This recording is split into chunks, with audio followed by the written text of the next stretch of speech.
You assume that reality requires someone to observe it.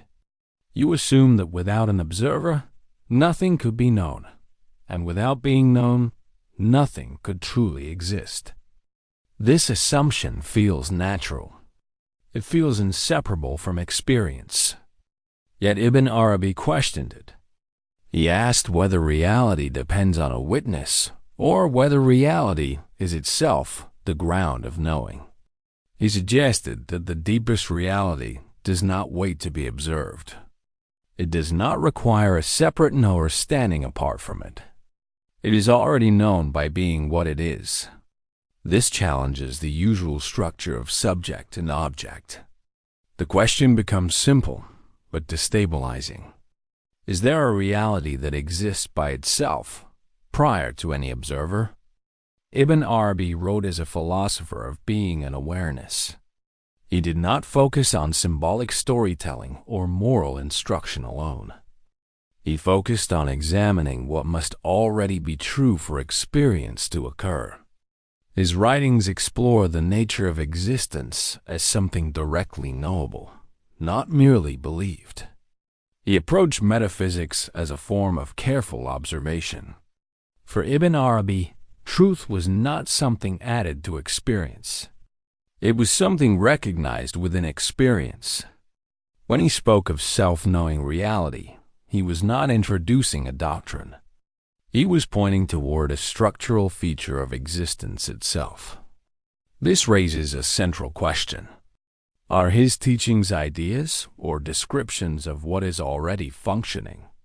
You usually experience yourself as the one who observes. You say, I am aware of this thought. You say, I am noticing this sensation. Language places you in the position of witness. Over time, this position becomes an identity. You assume that awareness belongs to a separate observer. But you rarely ask where this observer is located. You rarely ask how it is found. You simply assume it exists because experience is happening. This assumption feels self-evident. But feeling self-evident is not the same as being examined. When you look for the observer, do you find a distinct entity, or do you only find experience itself? Thoughts appear. Sensations appear. Feelings appear. You can notice each of these. But when you look for something separate that stands behind them, nothing clearly presents itself. You do not encounter an internal figure watching experience unfold. You encounter experience unfolding.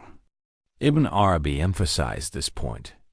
Knowing does not appear as an action performed by an entity. Knowing appears as the very fact that experience is present. This shifts the structure of understanding. Instead of someone is aware, there is simply awareness. The unresolved question becomes unavoidable. Can knowing occur without a knower? Whatever you can observe is known. A thought is known. A sensation is known. A memory is known. Even the sense of being a person is known. If something is known, it cannot be the knower. This is a simple distinction. The knower cannot appear as an object among other objects. If it did, something else would be knowing it. Yet everything that appears can be observed. Everything that appears can be described. This leads to a paradox. If the knower cannot be found as an object, then the usual idea of a knower may be mistaken. What then is actually doing the knowing? Ibn Arabi proposed that reality itself is knowing. Knowing is not something added to existence. It is existence's own nature. Reality does not require an external witness because there is nothing outside reality that could witness it. Awareness is not a property possessed by something else. Awareness is what reality is. This is a radical simplification. It removes the need for a separate observer. It removes the need for a divided structure of subject and object at the deepest level.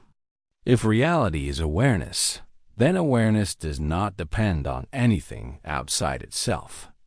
The question naturally follows: can awareness depend on anything other than itself? You often identify as the witness. You feel like the one who is standing behind experience. You feel like the one who is watching thoughts arise. Ibn Arabi challenged this identification. He suggested that the sense of being a witness is itself an appearance within awareness. It is a thought. It is a subtle concept. It is known in the same way other thoughts are known. This reverses the usual hierarchy. Instead of "I am the witness of awareness," there is awareness in which the idea "I am the witness" appears. The tension becomes clear. Are you the witness, or are you what witnessing happens within? The idea of no separate witness can feel unsettling. The witness role provides a sense of stability. It provides a feeling of being anchored. It provides a sense of control. If there is no internal observer, what happens to this stability? What happens to control? These questions arise automatically. But notice what they assume. They assume that functioning requires an owner. Yet many processes function without owners. Thoughts arise. Decisions happen. Understanding occurs. None of these require a visible manager. The discomfort does not come from dysfunction. It comes from a threatened identity. The unresolved question remains. What remains if there is no separate observer? You can understand the idea of self-knowing reality and still feel like a witness. This is common. Ibn Arabi distinguished between conceptual knowledge and recognition. Conceptual knowledge adds descriptions.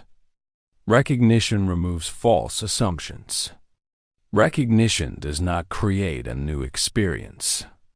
It clarifies an existing one. You do not need to become aware. You do not need to acquire self-knowing reality. You only need to notice that no separate witness has ever been found. This notice is subtle. It does not produce fireworks. It simply exposes an assumption. The paradox remains. How do you recognize what has always been functioning? If you stop identifying as the witness, life does not stop. Perception continues. Thinking continues. Action continues. What changes is interpretation. Instead of "I am watching this happen," there is simply "this is happening." Responsibility remains. Learning remains. The relationship remains. But they are no longer organized around a central observer identity. This can reduce internal tension.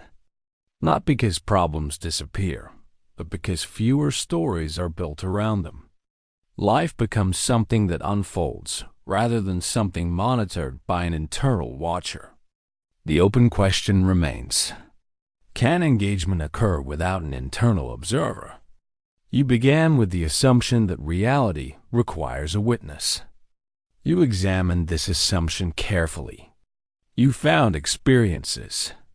You found thoughts. You found sensations. You found the sense of being a witness. All of these were known. You did not find a separate knower standing apart from what is known. Nothing was added. Nothing was removed. One idea simply lost its authority. Reality does not need to be witnessed because it is knowing itself. The final question returns quietly. If reality needs no witness, who have you been taking yourself to be?